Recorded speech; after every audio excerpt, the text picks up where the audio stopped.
Hey everyone, so today's video is going to be on a support hero that has gained a decent amount of attention in the past probably 3 to 4 months. And I wanted to showcase, some more support heroes going forward as well, because the nice thing about support heroes is they don't need books necessarily. It's not a bad thing to put them in them, but damage dealers like Levi, Nero, Alicia, they benefit so much from the books where it's gotten to a point that if they're not booked, if damage dealers aren't booked, they're kind of irrelevant. There are similar cases with support heroes where if a support hero is going up against a damage dealing hero that is booked, they might not survive very long, right? So, like Mathasia's, Ralph's, Brands, things like that. So they might need books. But certain heroes, like the one we're going over today, even though, like I said, they are good with books because of their role within the meta, you don't necessarily need them. So it's a nice character to pull because you won't have to sink additional resources into them other than just, maybe an Ascension pot or two to get some stats, or just to increase their level to level 70. So the person we're talking about today is obviously Jocasta. She's filled a very kind of cool role within the meta because there's a lot of CC champions out there nowadays, as well as kind of just pesky heroes that put up one turn negative effects. So I do want to talk to you about Jocasta because she's one of the support heroes that I use most often in RTA and in regular arena. So let's go over her kit real quick. So her trait is Sans. It says attenuates all negative effects on teammates by one turn at the start of the turn. Now, attenuates just means reduces. I don't know why they ended up using this fancy word when they could have just said reduce all negative effects on teammates. But attenuates is the word they chose.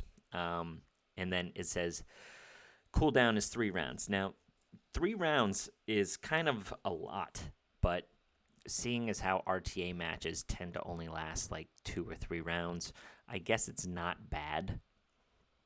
I wish this was a lower cooldown, or if you were able to ascend her to 5, I would have liked if that got reduced by 1 round. She would be so much better than what she already is. She's good, but she's not like amazing, And then if you're lucky enough to have her ascended 5, she just gets really beefy, where she'll get 60% additional defense. So that's kind of cool. It's a nice Ascension 5 for sure, but it's not something that you should prioritize. So then on her basic, she deals, damage, but it doesn't matter because she's never going to be dealing a lot of damage.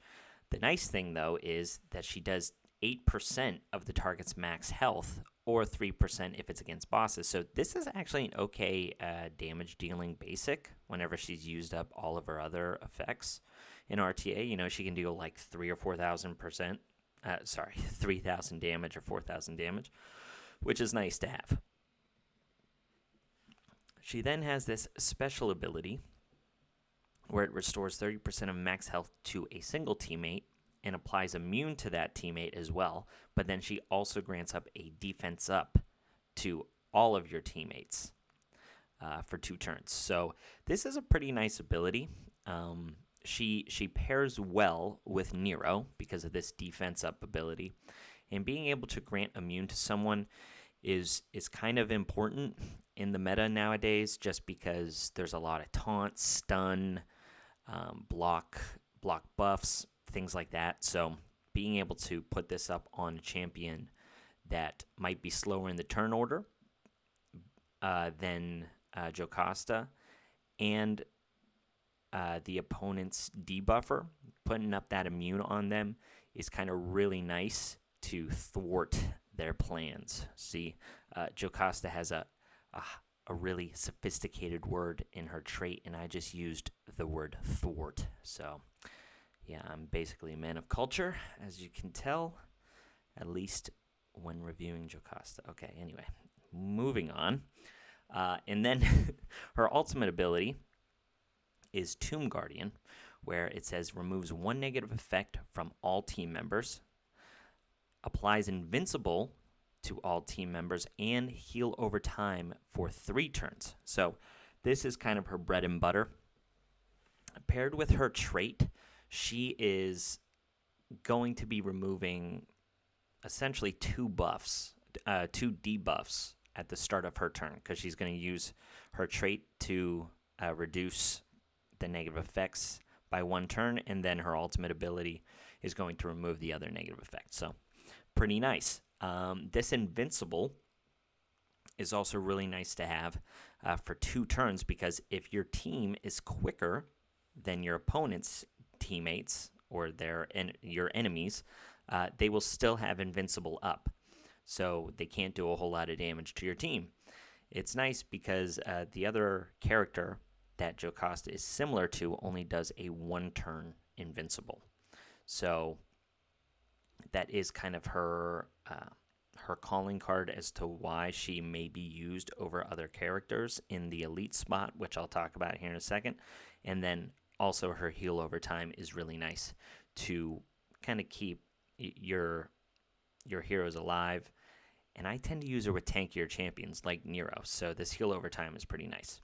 So that's why she's used. She's able to remove all of those pesky debuffs from your team, while also giving them invincible and keeping them tanky over time, which is kind of nice, along with that additional heal, some immune and defense up. And then in worst case scenario, she's doing a little bit of, chip damage with her basic ability. So there's a couple ways to run Jocasta, but the way that I am using her is purely for speed. Like, I just want her to go first in my team, and she still isn't even speed tuned to where I want her to be. But in order to do that, I'm going to have to put books into her, and I have too many other priorities right now. But this is as fast as I could get her in this spot.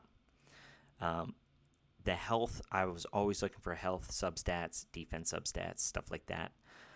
The resistance isn't super important because her trait is going to reduce those control abilities from her. At least the ones that I would put her in a team for, which is like stun. Stun's usually 1 turn, and if she gets stunned at the start of the battle, which I'll show in some arena battles, the resistance is irrelevant. So I basically just went for speed, and if I could get health and defense, that was a nice plus.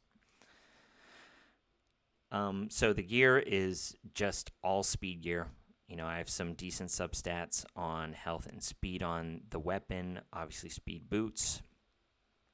I'm using defense percentage ring. If this was health, I'd probably choose that over it, but these were the best speed rolls I had. I got a health necklace with okay speed rolls, and then, just some health, defense, resistance, health, defense, yada, yada, yada. So that's how I build her and use her in RTA and Arena. So she is very similar to an elite hero, which is also very good in Mary. So Mary has something similar, right? Removes a negative effect from all team members at the start of the turn, and this is also 3 rounds. But the nice thing is with Mary is it doesn't just reduce it by 1 turn, it removes it. So if it is a 2-turn ability or something like that, Mary is very nice, a very nice option, and much more free to play than Jocasta. On top of that, Mary has rare. She's an elite, so elite books are much easier to come by, as you can see. So getting her speed up and getting her tanky is also easier. I have Mary kind of half built. I don't use her very much, but she is an option. I do want to build her one day to be a second option to Jocasta, but Mary has that stun. She has damage up and immune, and grants a bonus turn. Now, this is a good thing and a bad thing, right? I mean, Jabez is very prevalent in the meta, so this is a negative for Mary sometimes. It's also a positive sometimes. And then Mary does this, remove a negative effect, and then gets invincible for 1 turn. So Mary and Jocasta almost identical in what they do, other than Mary gives more damage in bonus turn and stun instead of damage, and then 1 turn of invincible instead of the 2 turns, which does matter, and I think is why I use Jocasta over Mary, purely for that. But if you don't have Jocasta, Mary is a very nice option as well. So let's just see if we can find one of these teams in Arena that, and you know what? That's been something that people have been saying, that the network is not doing very well. So if you guys are experiencing that, you should go voice your opinion in the Discord. Okay, so here's a team. This isn't usually what I bring Jocasta in for, but it's going to be a decent example. So a couple things here. Jocasta is going to play a role. 1, by removing Oria's taunts. And then 2, she's going to put up that invincible before Urian goes and does his big nuke and kills my team. And then we're going to counter back and basically kill everyone and then just be left with Nick. So I'll show you how that works. So this is an okay scenario for Jocasta. I don't think I would bring her in normally, but if you see here, she has the taunt. And here's that 2-turn defense down. Yeah, so you'll see here, right? So her taunt got removed because she attenuated, and now we're going to use her ultimate ability to remove the negative effects from everybody, and she'll put up the invincible, which is going to be really nice for whenever this big Urian nuke comes, even though...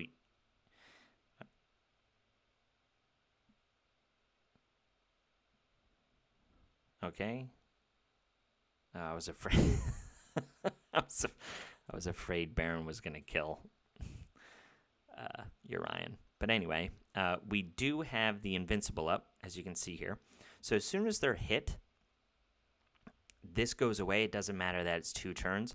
That is kind of annoying, but at the same time, if they don't get hit, it's still up. So that goes down to 1 turn there, as you can see. So if he ends up reborning somebody, bringing somebody back, Nero and Jocasta will be safe. Oh, I guess Jocasta is just going to be safe because Nero's going again. So let's see if they bring back Urian. Yeah, see? Okay. So here, we're in pretty good position. Oh, he just AoE'd, actually. Man, I'm all over the place. Sorry. This is going way too fast. It's hard to narrate. But because Nick did his ultimate, it was an AoE, so it took the invincible off Jocasta as well. But we still survived because of Jonathan and Nero being tanky. So we kind of lucked out there. So this is one team that I'll bring in Jocasta for sometimes, is to eat up the taunts from Aurea. And then more commonly, hopefully it's on one of these next resets here, I bring her in for Corrupt Aurak. Corrupt Aurak is a real pain in the butt, and he's a lot of RNG. Is he here? Right here. Okay. So Corrupt Aurak is definitely a pain in the butt for my team sometimes, because you can't reliably, like my ideal cleave team is just this, right? I go Light Nick into Halia, into Baron, finish up with Crazed Urzag. But the thing is with Corrupt Aurak, he's usually in a stun set. So what happens is at the very start of the turn, he goes before anyone else. And if he stuns, a Halia or my Baron, I'm going to end up getting wiped by Urian, right? Because even if I kill Urian or something like that, I won't be able to kill Mathasia, and she'll bring back Urian and then nuke my team. And then, Shark Soul Andre will just ignore Light Nick's invincible buff. So here, I like to bring in these nice tanky teams, right? So Jocasta is going to clear up the stun. She'll put up the invincible. Meanwhile, I get to bring in, enough damage dealers like Jabez, who will be protected by the invincibility. He'll be able to take care of Shark Soul Andre. Baron is going to, clean up most of this. And then I guess we'll say Levi will clean up the Mathasia. So this is the real purpose of Jocasta, is to take care of Corruptor Axe. So no stun there, which I got lucky with. But even if he did stun, it would have been all removed anyway. And then Jocasta goes and puts up the heals, the invincible, and now, I'm basically free to smash, because if anybody counters or attacks me, I have that invincibility up. So we're just going to, get down Mathasia to as much as we can. We got the proc from Levi, which was nice, but it really didn't matter because Baron is going to clean this up anyway. And there you go. And then Jabez is going to finish off that Aurak. And that's all that's here for. You don't have to worry about this RNG, baloney that happens sometimes. So that's the main purpose for Jocasta. On top of that, she's also quite good against other debuffers like Garnet. Garnet is another one that I like to bring her in against.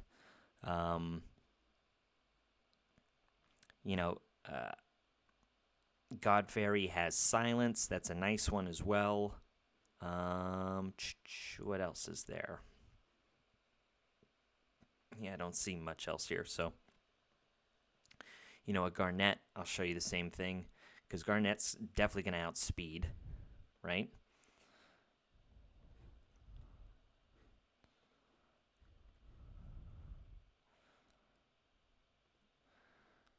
And I can basically bring in this same team.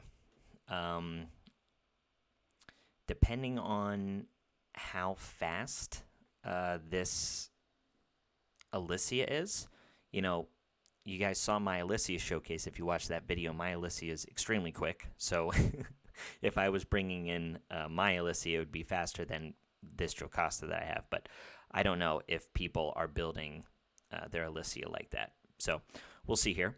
But in an ideal world, maybe I don't bring in Levi and I bring in, like Aurea. If that was the case, like if I knew Alicia was the fastest on the team, I'd bring in Aurea and Jocasta, because then Aurea would taunt Alicia and Jocasta would be there for the Garnet, who wouldn't be taunted, because Alicia is going to have the most speed and attack, most likely. But anyway, just for this showcase, actually, let's bring in somebody like Crixus. No one gets to see him. He's terrible, by the way. Don't use him. But we're going to use him here. Okay. So let's see if his Garnet goes first.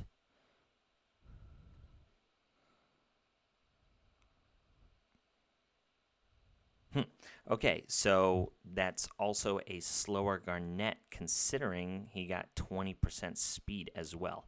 But this is a nice time to show you, even though this Dark Dragon Asrina is going to maybe ruin my day. I can put up this immunity on Baron, so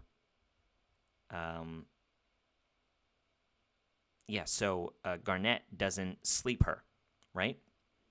Now, Alicia's going to counterattack. Dark Dragon Asrina is going to counterattack, but let's see if this ends up sticking. Okay, so there's no silence, which is nice. So the defense down didn't work. He couldn't sleep me. Okay, So all of this, she ended up surviving, which is the main thing, right? And now this is where Baron comes in and should just nuke the rest of the team. Nice. Okay. So we're still going to end up losing here just because of all of the debuffs and everything. But I was doing this just to show you how Jocasta could help against that team.